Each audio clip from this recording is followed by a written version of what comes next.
इस कार्यक्रम की प्रायोजक है सोना ब्यूटी पार्लर सरसीवा।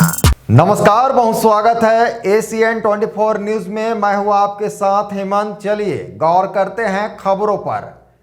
सारंगढ़ बिलाईगढ़ जिले के सरसीवा थाना क्षेत्र में एक किराना दुकान में चोरी की घटना को अंजाम देने वाले आरोपी को पुलिस ने गिरफ्तार कर लिया है।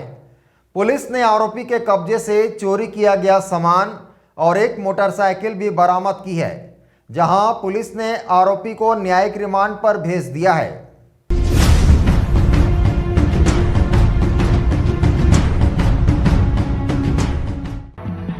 सरसीवा थाना क्षेत्र के ग्राम मुड़पार निवासी चंदन अग्रवाल मुड़पार मुख्य मार्ग पर गीता ट्रेडर्स नाम से किराना दुकान का संचालन करता है।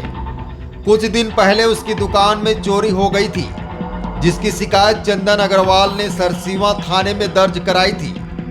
पुलिस ने मामले की जांच करते हुए सारंगढ़ बिलाईगढ़ जिले के कोसीर थाना क्षेत्र के दहिदा निवासी प्रदीप भारती को गिरफ्तार किया है। आरोपी के कब्जे से चोरी किया गया सामान, जिसमें राजश्री गुटखा, सिगरेट और चोरी में प्रयुक्त मोटरसाइकिल सहित कुल 57,000 रुपए का माल बरामद किया गया है। पुलिस ने आरोपी को न्यायालय रिमांड पर भेज दिया है और मामले की आगे जांच जारी है। Bureau report ACN 24।